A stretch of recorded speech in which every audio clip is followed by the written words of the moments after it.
Welcome to Let's Chew the Gum. I'm your host, Protkall. We're talking about a lot of things in this show while we chew the gum. And as always, on each and every show, we always have something for your mind, something for your mind, something for your mind, 정신을 집어넣으세요. 마음에 어떤 것이 필요합니까? something for your 정신을 집어넣으세요. mind, 정신을 집어넣으세요. something for your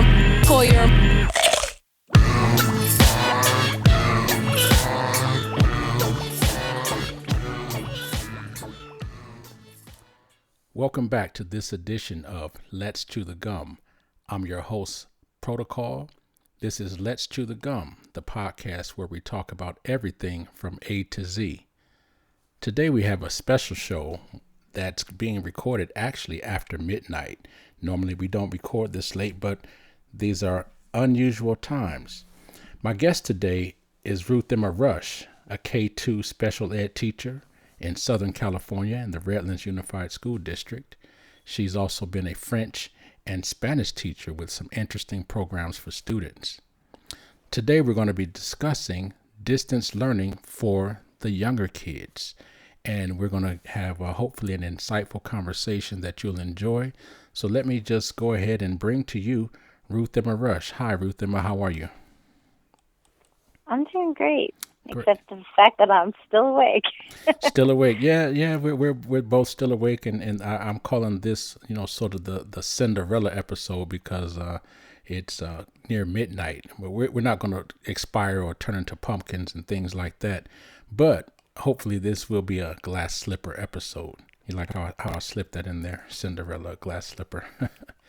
No, anyway. I hope so. I hope we find the right fit for all of our listeners. Absolutely. No, I'm sure that they will enjoy it because this topic of distance learning, as you know, many folks have done this for a long time, but for many of our teachers, not just here in California, but across the nation and perhaps the world, this is the first time that they're engaging in this type of activity because it's not the same as being in the classroom. There's so many aspects that individuals are discovering each day that we need to adjust for and to be flexible with. And so it's really interesting. I've heard lots of conversations from people talking about how do we do this when we're doing this over the computer for younger children, because oftentimes it's the parents that we'll be interacting with. But even more so, how do we provide a semblance of the education that we would in our classrooms when it comes to younger students who are in special education? And since you are a special ed teacher, I'm glad that you had a chance to call into the show to give some insight. So let's just start there. How do we do that? Well, there's a lot of issues we have to consider. I mean, with special education, there's always the legal implications, which are so important for our families, and we have to navigate all of this uncertainty at this moment when we don't know exactly what the district's requiring, what the state's requiring, what the legal expectations are. And thankfully, there are so many intelligent people who are working really hard right now. Our unions are working overtime. Our state, representatives everybody is putting their heads together to try to make some sense out of what's going on right now. And I've gotten a lot of clarifications. There have been a lot of great webinars. There's just a lot of information out there. So I think the difficult part is sorting out all of the different information sources and putting it all together into our own individual lives, because so many of us are mothers, so many of us have kids at home, and we have to try to do all of this at the same time as taking care of our families. So I want to shout out to Governor Newsom, because he just said something really sweet about how he was thankful that all of us are working so hard. And so I appreciate that, because it's rare that we get any kind of acknowledgement like that from public officials. Sure, it definitely is a welcome addition to our profession. Not only the recognition from public officials, but the recognition that I'm hearing from parents who are in the position now of being sort of homeschool teachers, and they're getting a glimpse of what it looks like to teach various students all day. And it's not that it's so much unlike being a parent, but it's so different, and it's such a drastic change because you're having, students at home who are seniors all the way down to first grade, and how do you manipulate that? How do you work that out? And it is also a welcome addition to see so many people coming together to cooperate to try to make this happen, right? A lot of the lines that usually, or not, I don't want to say usually, but lines that have divided educators and politicians and community folks, a lot of those have been dissolved, and people are just saying, look, we're in this together. Let's find solutions. So your point about all the webinars and the cooperation and people sharing resources, that's been a great thing, and I would say a necessary thing. I'm still just in awe of the whole situation, and especially again when it comes to special ed, as you said, there's so many things to consider. What are some ways or some plans that you have already in terms of how you're going to deliver content and to assess or try to emulate what it is you do in the classroom? Well, I'm very lucky in that my district has decided to put all IEPs on hold for now. I know that throughout the state, that's not the case. A lot of people are still trying to hold IEPs and still trying to do all of that virtually, which I think is a mistake in a way because, I know that they want to try to keep doing things as normal, but at the same time, you can't really assess students virtually. You can't get an accurate assessment through the computer with a kid who has social problems already. Most of my kids are autistic, and it's hard to even get them to say hello to me. Some of my kids don't even speak, hardly at all, unless I really am very patient, and it's going to be even harder to get them to talk to me on a computer. So I think that the idea of just waiting for now and holding everything as it is instead of trying to keep going as normal was a really smart decision on the part of my school district. And my parents seem to be okay with it. I've explained it to them, and they seem pretty fine with the fact that, okay, we'll just wait till the fall and figure it out then, and we'll just hold everything the way that it was before we went on our spring break. Yes. And so what we're doing, what I've been doing is I've been reaching out a lot to my parents. I've been calling them over the phone, which the district has told me is not mandatory, but I chose to do that, and I'm keeping a log of those phone calls because I want to make sure everyone's in touch with me. I don't want anyone to be slipping through the cracks. And I've been sending them a lot of messages through Class Dojo, which is my primary mode of communicating with parents. And they're probably getting sick of me at this point because I've been messaging them all the time. But it's just the only way that I can communicate with them right now. Sure. No, I know a lot of students are welcoming the communication from teachers because it's been a jolt to their lives, whether they're in special ed or in a general ed classroom. Things are just so unusual. And a lot of students, as you know, just like adults, some of us, we rely on or we take comfort from our routines, and nothing about this is routine. Again, it's almost every day you're realizing that there's something new I need to do, or something I didn't think of, or maybe something I need to prepare for, or products or supplies I need for the home or the school that's happening. And to your point about the districts being patient, I've heard that a lot too. I've seen districts really reach out even to teachers to reassure them that, look, we know that this is not usual. We don't have the expectation that this is going to replace or completely replicate your classroom, but we're taking it step by step, and we're going to be in this together. And so that's very important. And to your point of it being difficult to assess students over the computer, Yeah, that's something, especially in a situation of a special ed classroom for younger children, because as you said, even within the classrooms, oftentimes there may not be a lot of communication or dialogue, and even less so now that it's on the computer. So, that's a great start. What about have you or your district, or have you heard stories of how parents are being supplied with maybe assistive technologies in the home, or other resources to help and aid them during this time? Well, they are being offered a laptop, one per family. They will be able to go pick it up in a drive-through line next Friday. I think it's wonderful that we have the resources to do that. As you're from Detroit, you may know kids in Detroit don't get stuff like that. They barely have books or paper. My family lives in Michigan, and my aunt lives near Detroit, and they know that the situation there is much, much worse than it is here. We are so, so fortunate in my little area where we are. We have so many resources. I don't know what kind of resources they have in Los Angeles.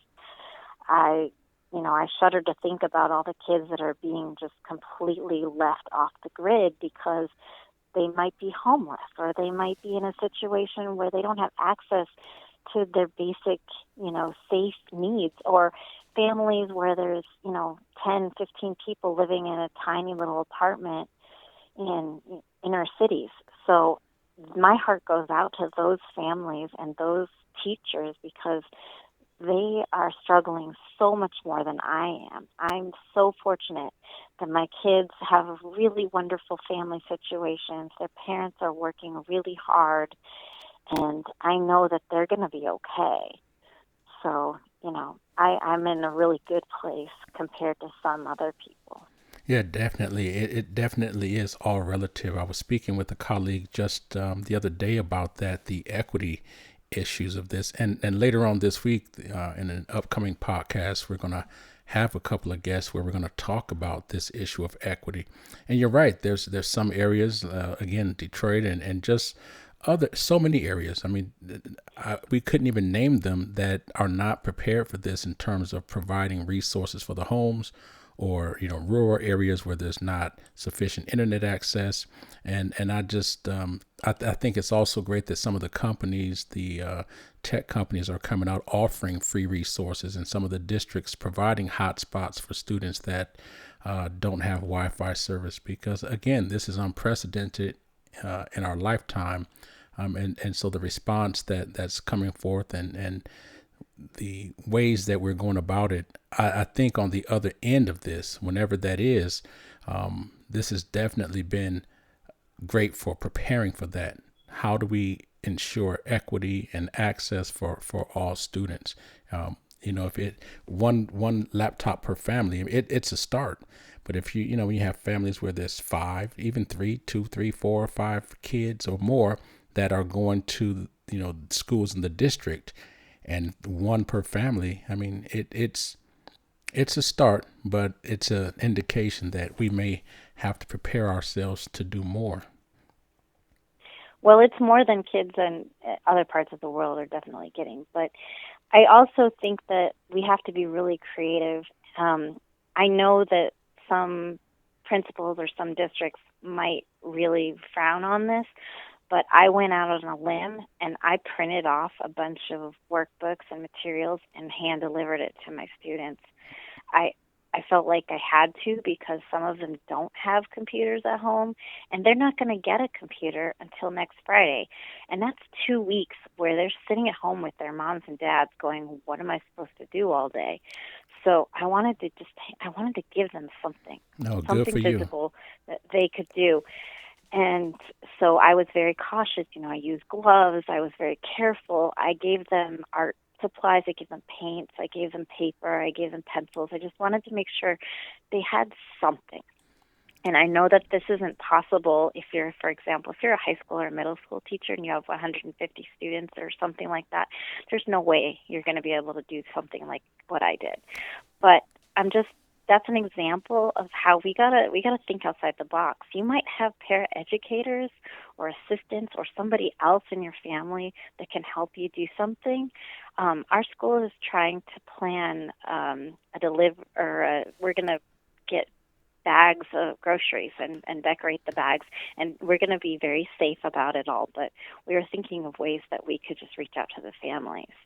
So now's a time when we've got to use every crazy idea we can think of to do something, because I don't see how else we're going to address the need if we don't start thinking outside the box. Absolutely. Drastic times calls for, thinking outside of the box and some very creative measures. And good for you for doing that. I know that there are districts where I've heard that principals are offering to print out materials for teachers to print, to hand out to students, because teachers are not allowed to go in there. There's so much protocol that has to be considered when using the printer and wearing the gloves and touching the parts and the paper, et cetera, et cetera. So they're just not allowing teachers to do that. And but they are volunteering to print it for them, and they are coming together in creative ways, as you said, to whether it's to provide meals for the families or services that students may be needing. So really good for you, because 2 weeks can be a long time for individuals to get out of a routine. I was listening to some athletes talk about just a short period of time, how a team could get out of sync in terms of their ability to work as a unit, for success. And I know that with students, a routine is essential. And now when we're talking about students with special needs, definitely, when the routine is broken, that can be traumatic. And so as much as we can, we need to address that. Yeah, especially when you're talking with kids who have autism, because kids on the spectrum, they rely on their routines, and I've seen it. I change one little video that I show that they're used to me showing it every day the same. If I try to change it, I have one little guy, he just goes crazy. It's like his world is collapsing on him. And what's happening right now is like times a million for him. Thankfully, he's at home with his family, so it's okay. But he's probably having a really hard time, as are all of the students who are used to their routines. And it's not easy for anybody, but especially for kids on the spectrum. I mean, they are already having a hard time with social interactions, and for them to be deprived of social contact, that's the main thing they need to practice. That's the main reason why they need to be in school. They need to learn how to talk to other people, how to be with other kids, and they can't learn that at home with their families all by themselves. Right, absolutely. And just to think of, the different dynamics that those students may be in, and by that I mean, of course, I don't know this, but I would imagine that there are some students who are in isolation right now, and maybe they have a variety of individuals that they can engage with, whether it be siblings or cousins or family members.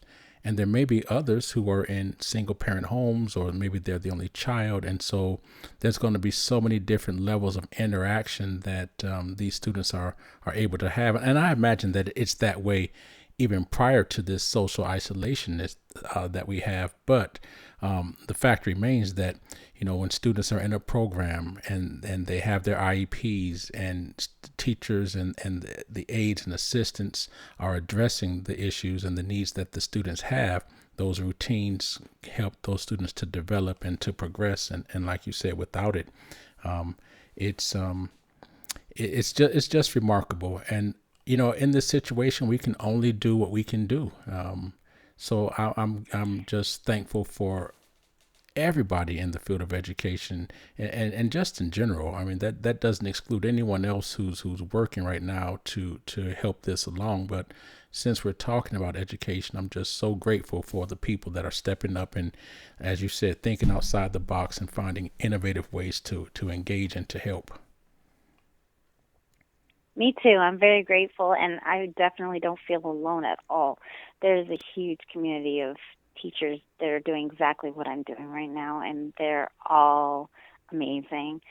But that gets us to the question of what can we do right now? What can we do to give our students some sort of continuity, some sort of routine? So what I'm planning on doing for my students is having a daily check-in every day. And I know some districts are requiring more time on the computer, more FaceTime, more Google Meets or Hangouts or Zoom or whatever their platforms they're using. But I plan to do something every single day. And I know all my students will not be able to do that. I know some students are in daycare or their parents work nights. I have parents who are working at the hospital on the front lines in Loma Linda. And I have already told them how much I appreciate what they're doing, and I don't expect them to do everything. I just want to provide things, and I think that's what we can do. So we can offer things, we can give resources, we can provide Meets or Zoom or whatever platform at a specified time, and if they can get there and do it, that's great. If not, I'm going to record it and I'll provide them the links and they'll be able to access it later on. But we've got to get those links, those information, those websites. We have to get that stuff out there. And then, if they can't do it, then they can't do it. Absolutely. You're listening to Let's Chew the Gum, the podcast where we talk about everything from A to Z. You can find this podcast on Anchor, Spotify, YouTube, Spreaker, Podchaser, Apple Podcasts, Google Podcasts. There's so many social platforms. I'd like to invite you to reach out if you'd like to be a guest on the show, such as our guest today, Ruthemma Rush, or if you have a topic, email us at letschewthegum@gmail.com or at protkall@gmail.com. That's protkall@gmail.com. We're going to take a quick break for our sponsors, and we'll be right back. Mind. Something for your mind. Mind. Mind. Please smile again. Something for your mind. 정신을 집어넣으세요. If you haven't heard about Anchor, it's the easiest way to make a podcast. Let me explain. It's free. There's creation tools that allow you to record and edit your podcast right from your phone or computer. Anchor will distribute your podcast for you so it could be heard on Spotify, Apple Podcast, and many more. You can make money from your podcast also with no minimum listenership. It's everything you need to make a podcast in one place. So what are you waiting for? Download the free Anchor app or go to anchor.fm to get started. Thank you for listening to our sponsors.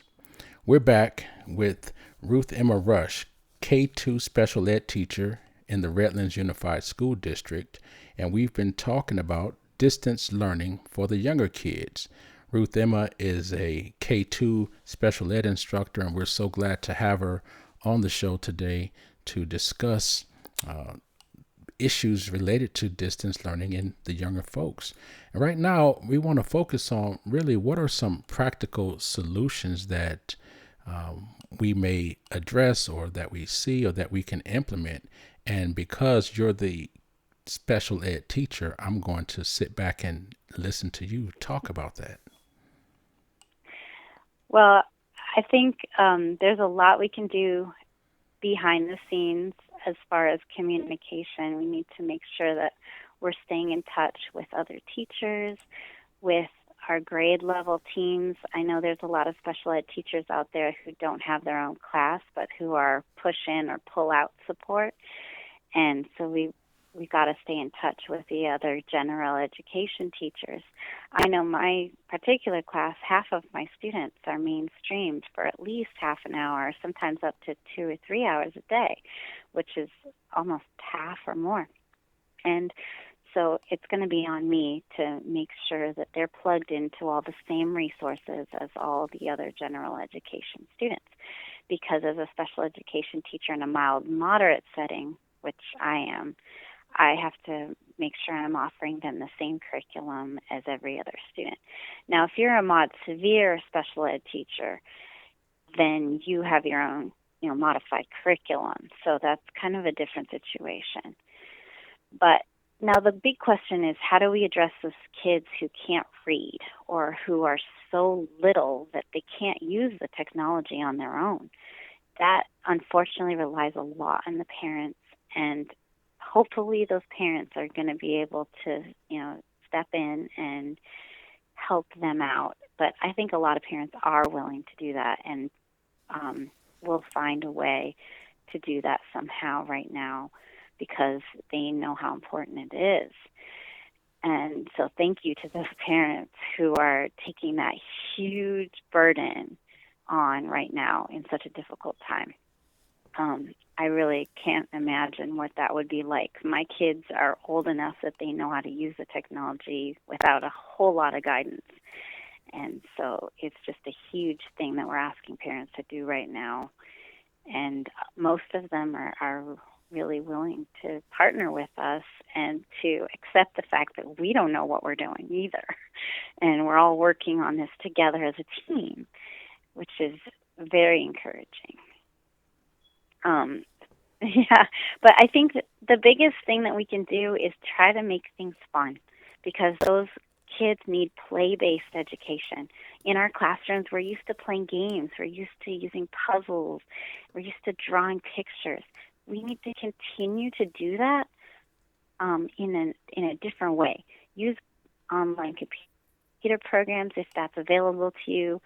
Use games, use videos, make it fun. I have a whole retinue of puppets, and I like to draw pictures. I'm going to use everything I can to make this fun for my students because they're little kids. That's how they learn. Their brains are engaged when they're having a good time. And we don't want them to be miserable, so we got to make it fun. We've got to make it engaging, and we've got to make it interactive.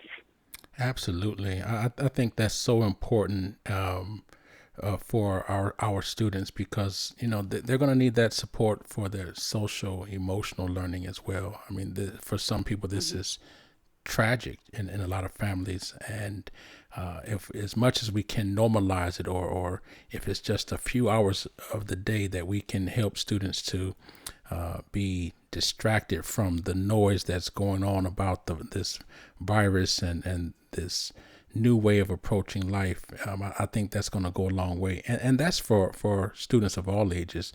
And I'd add to that even the adults, whether they're teachers or parents, right? None of us are experts in this because it's so new. And so we, as you said, reaching out to other teachers for the support academically for the students you have in common, but also reaching out to those teachers just to make sure that they're feeling okay, that they're okay, because I think if we can help those teachers with their mindsets, right, and any type of stressors that they have, it's going to equip them to be even more prepared, I'd say, to assist the other kids. And also I think for us as teachers, it helps us to normalize a bit of our lives when we can get back to engaging with our students. Oftentimes you hear about, teachers wanting to have a day off, or students not wanting to go to school. Well, now I'm seeing the opposite. I'm hearing students talk about how they want to get back into school, right? I'm hearing teachers saying, I can't wait to get back with my students in the classroom. And to be honest, I actually hear teachers say that all the time, even during summer break. I can't wait to get back to my students, right? We all need a break, but I think we're all in education because we love it. And so those things are important to stay in touch. I want to touch upon another thing that you spoke about, an aspect you spoke of. You said the parents. I'd imagine that at some point, if it's not happening now, I know there's lots of newsletters that are going out, but maybe some trainings for parents, whether it's videos or webinars where they can, get a crash course on teaching or pedagogy and delivery of instruction, some supports there, because it may be difficult. And again, we don't know what the situation is with parents at home. Some may have to still be working and their kids are home and they're needing a babysitter.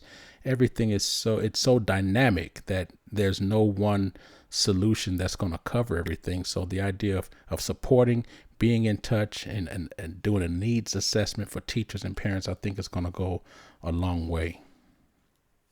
Yeah, the parents have told me that they can't get a hold of anybody at the district because nobody's at their phones or at their desks. They don't know who to call, they don't know who to email. I'm their only point of contact with the school district. And so I'm becoming, the liaison between the administration, between the special ed department, between, I'm doing that job anyways, but even more so now. And so, yeah, I think parents do need a lot of training and education, but there's not a lot of time for them to devote to it if they're working or if they're stressed out. And so, as you said, the social emotional aspect is key and critical right now. And I think it's way more important than anything else. I think right now we should be focusing more on social emotional and mindfulness and just, trying to keep everybody focused on the present and not worrying. And that's a huge task. So I've actually asked my school counselor if she will come in once a week to talk to my students. And she's more than willing to do that. And so I think that's a huge component of what I do is teaching my students how to appropriately handle what's happening, how to be more resilient. That's a lesson that will carry them throughout their lives. If they can, figure out how to breathe, how to find calm in their day amidst all the chaos of everything we're dealing with, that's something many adults can't do. So if I can teach my kids how to do that, that's huge. That's way more important than being able to do, double-digit subtraction. Absolutely, very important. It's something that you say that I too agree that is just as important, if not as important, as the academic side. So much so, I teach at the university in a teacher training program, but I also teach high school.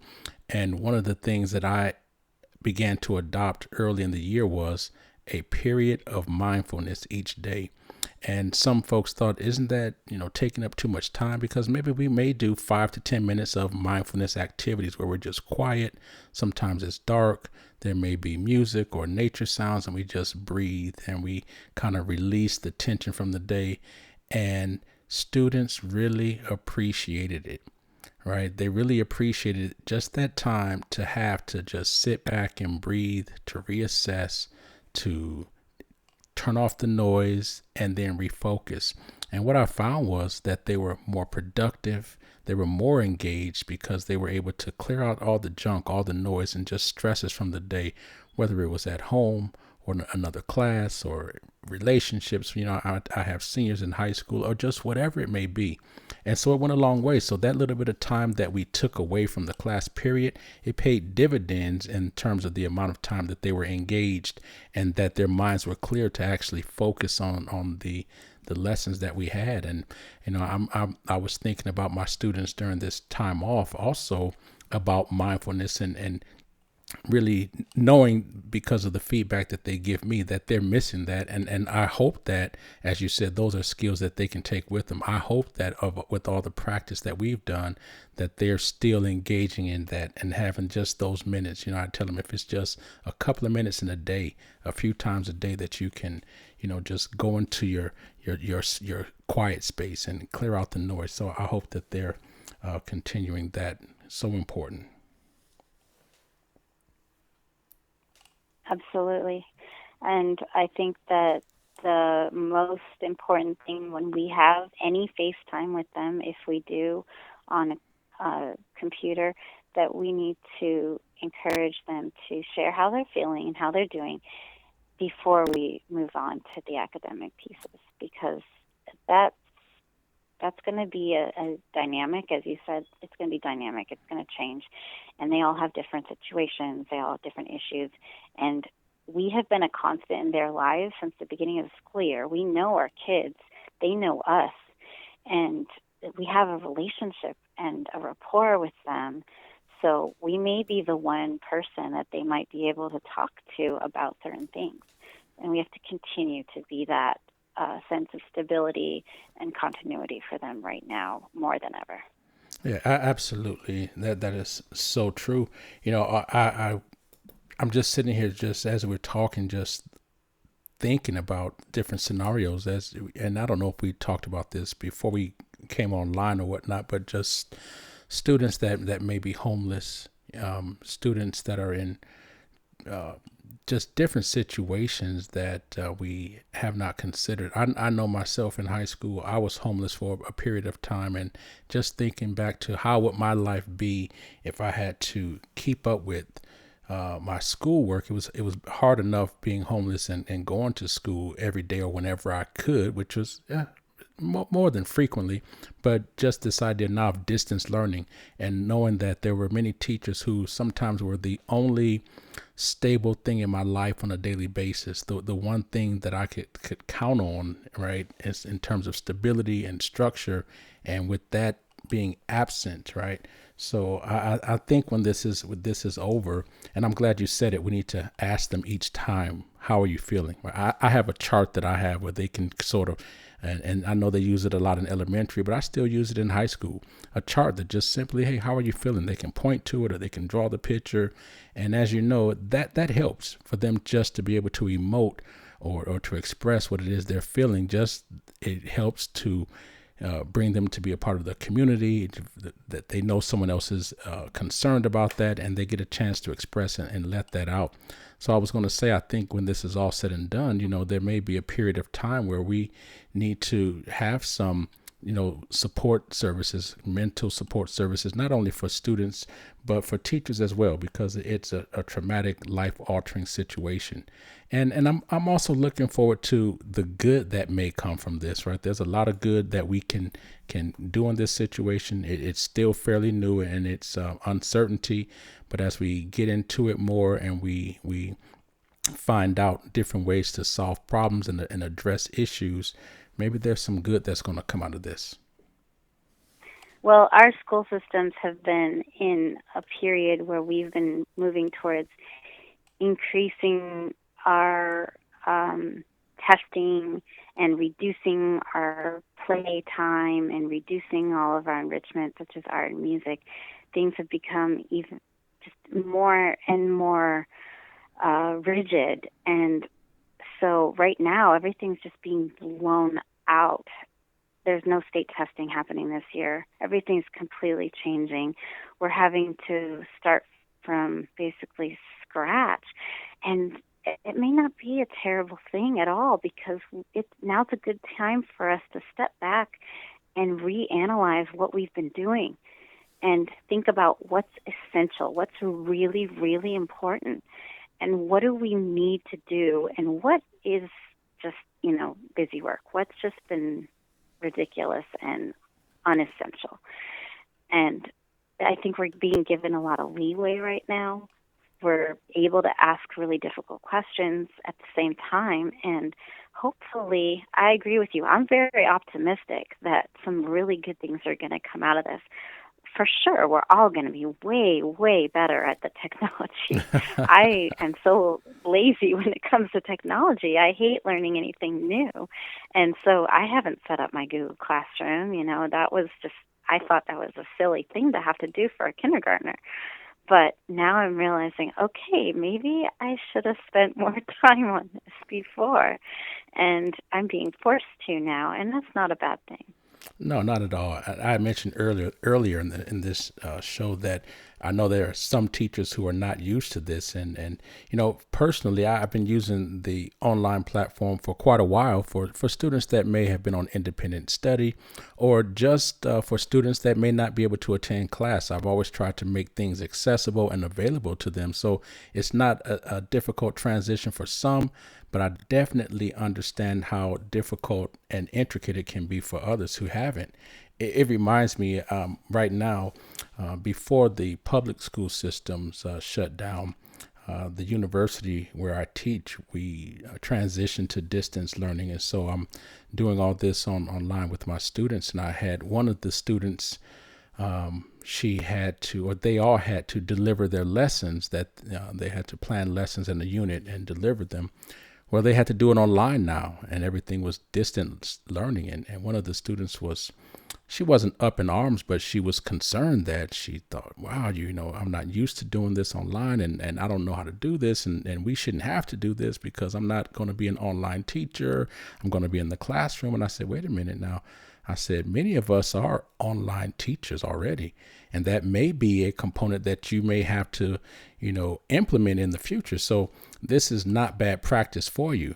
And then just, 2 weeks after that, the entire state or maybe the entire country went to distance learning. And so now, it became evident to her that maybe, this is not a bad thing for her to practice this now. You know what I mean? Oh, absolutely. There's a lot of homeschools and charter schools and online one-on-one kind of programs where teachers have already been doing online classes and, different formats. The public school system where we go to school each day and see our students each day is not the only model that's out there. There's lots of other ways of delivering instruction to students. And I used to actually teach English to Chinese kids in the middle of the night when I was struggling and I was working like 4 jobs while I was in school. And it was really fun. I had my little online classroom. I had a little background. I would make it really fun and engaging. So that gave me kind of a little bit of experience of what it's like to teach students that are nowhere near you and don't even speak the same language. Sure. You have to use a lot of body language, a lot of gestures. You have to use a lot of visuals. And we already have to do that when we're dealing with kids who have speech difficulties or learning difficulties. They need us to use everything in our toolkit to teach them. And, that's even more so when you're dealing with a kid that's not physically present. You're going to have to become a little bit of a theater performer. Unfortunately, sorry people, if you're introverted and you're not used to that, you're going to have to try and be just a little bit more silly, use a little bit more of this crazy personality that you have probably lying dormant somewhere inside of you, because it's going to help right now. It's really going to help, and it's going to be fun. I really believe that it can be really fun. Definitely. I think so. I think a lot of teachers are going to be surprised at how fun it can be. You spoke about teaching Chinese students, or just really quick, my very first teaching, well, it wasn't my first teaching assignment, but one of my first assignments in my new district, it was a SADAI class, specially designed academic instruction in English. And the majority of the students in that class spoke no English at all. And I had to teach them world history. And I had students from China, India, Korea, Germany, Colombia, Puerto Rico, where else? East LA, and a few other countries, and hardly any of them spoke English. So like you said, you have to be creative. So I had to be a performer, and I had to use realia and manipulatives and pictures and drawing and acting. And it really was a unique class. And it was such a thrill because those students at the end, this is back when we had STAR testing, they performed just as well as any other class, if not better on STAR testing, because they were really engaged and they wanted to know the material. So it can be fun. It's a challenge, but it can be fun. And I think that can trickle down and really invigorate and enliven the students in the situations that we have currently going on. It definitely is essential. So bring out all the fun, you teachers and anyone else listening. Bring out the fun, bring out the old personality that may have been left dormant, right?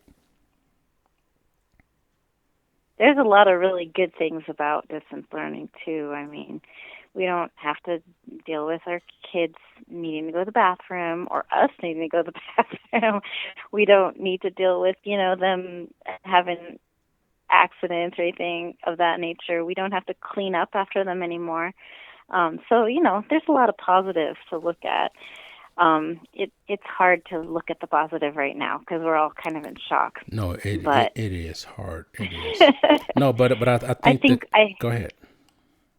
No, I think once the reality settles in, I think we'll feel like it's not so bad. Oh, sure. Yeah, we're resilient, and like you said, it's hard to think about now, and rightfully so. I mean, there's so many families again in flux and in different situations, so there's a lot. But I think as we go into it and it becomes the new norm, and people have kind of gotten used to the routine, we're anticipating things to get better. But again, going back to your point about there's some good things, or I don't know if it was my point. There's some good, it's our point. How about that? Some good things coming that will come from this, right? Different ways to look at education. What things are essential? Do we really need to do so much testing, right? What exactly should 21st century learning look like? Before it's been so top down before. I think now, especially as you said, you are the liaison right now between your district or the admin and your classes, and our admin are tasked with so many other things that it's essential that teachers are those liaisons. And so I think a lot of the change is going to come from where it should anyway, and in some cases it does, but a lot of it is going to come from the teachers' input as to what this looked like, how we as teachers are able to assess it and to make the necessary adjustments, because in our situation we're on the front lines. And so I think that's definitely going to be a part of this new way that we approach and think about education, for sure. Yeah, it's an unprecedented opportunity to grow and to learn and to change things for the better. And if we view it as such, I think we can look at it as just an amazing opportunity instead of looking at it as such a difficult burden, because it is hard, it is difficult, but it's also really open and full of possibility and full of a chance for us to do something really, really great and new. And I love that, because we've been told for so long we've got to do everything exactly a certain way. And now we are given some loose parameters and being asked to run with it. Right. It reminds me a bit of the time period when we transitioned here in California. We had what's called the STAR test. It was the state exams that students took.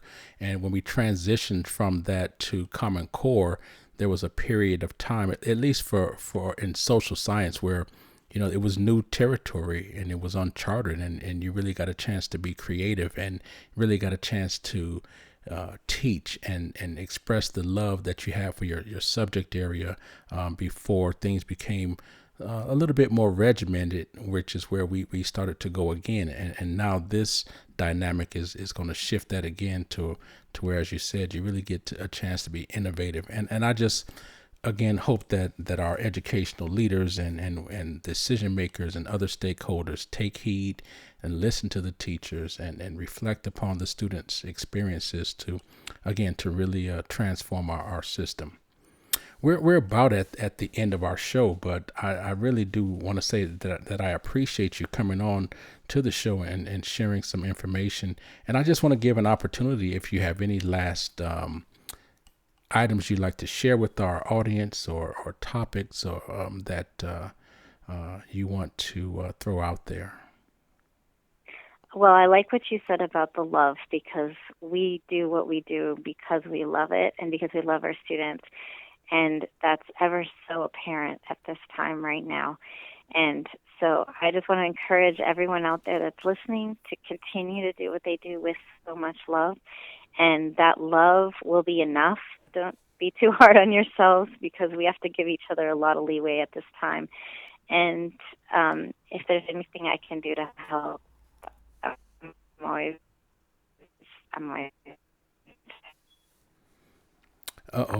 You may have to. Thank you so much for having me on the show. No, for sure. Uh-oh. You may have to repeat that last statement because your No phone problem. signal went out.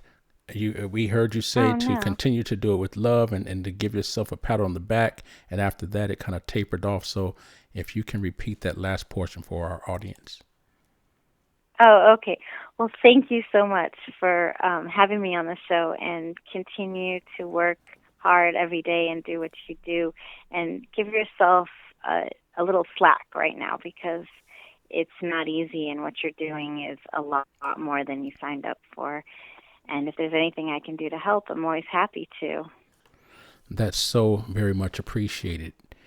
To our listeners, if you have further questions or comments for Ruthemma Rush, please email them to letschewthegum@gmail.com, and we'll be sure to forward them to her.